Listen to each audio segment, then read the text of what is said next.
Then the Lord said to Moses, "Dedicate to me every firstborn among the Israelites. The first offspring to be born of both humans and animals belongs to me."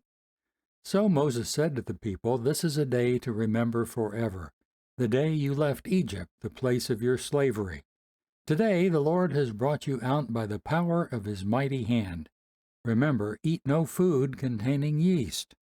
On this day in early spring, in the month of Abib, you have been set free.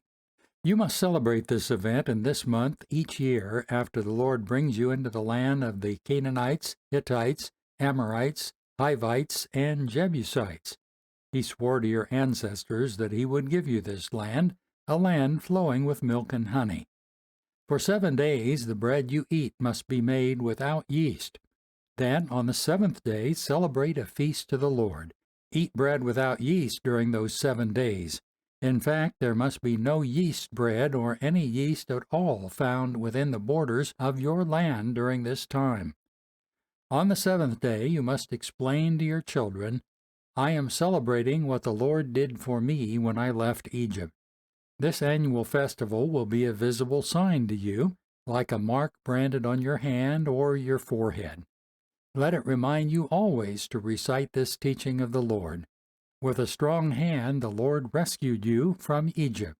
So observe the decree of this festival at the appointed time each year. This is what you must do when the Lord fulfills the promise he swore to you and to your ancestors. When he gives you the land where the Canaanites now live, you must present all firstborn sons and firstborn male animals to the Lord, for they belong to him.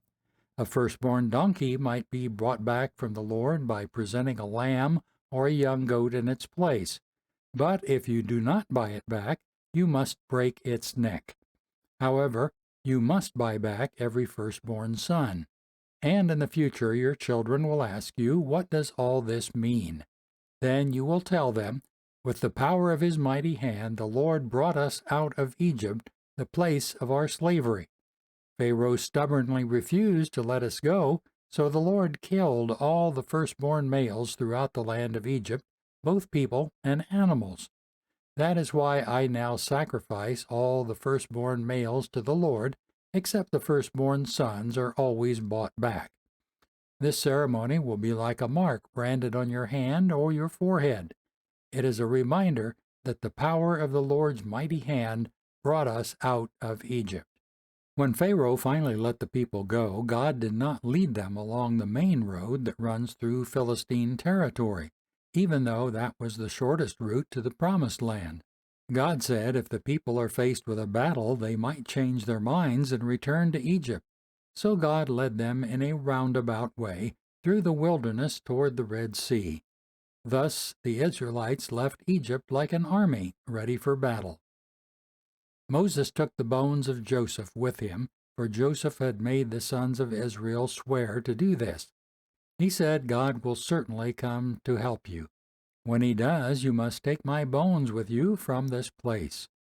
The Israelites left Succoth and camped at Etham on the edge of the wilderness.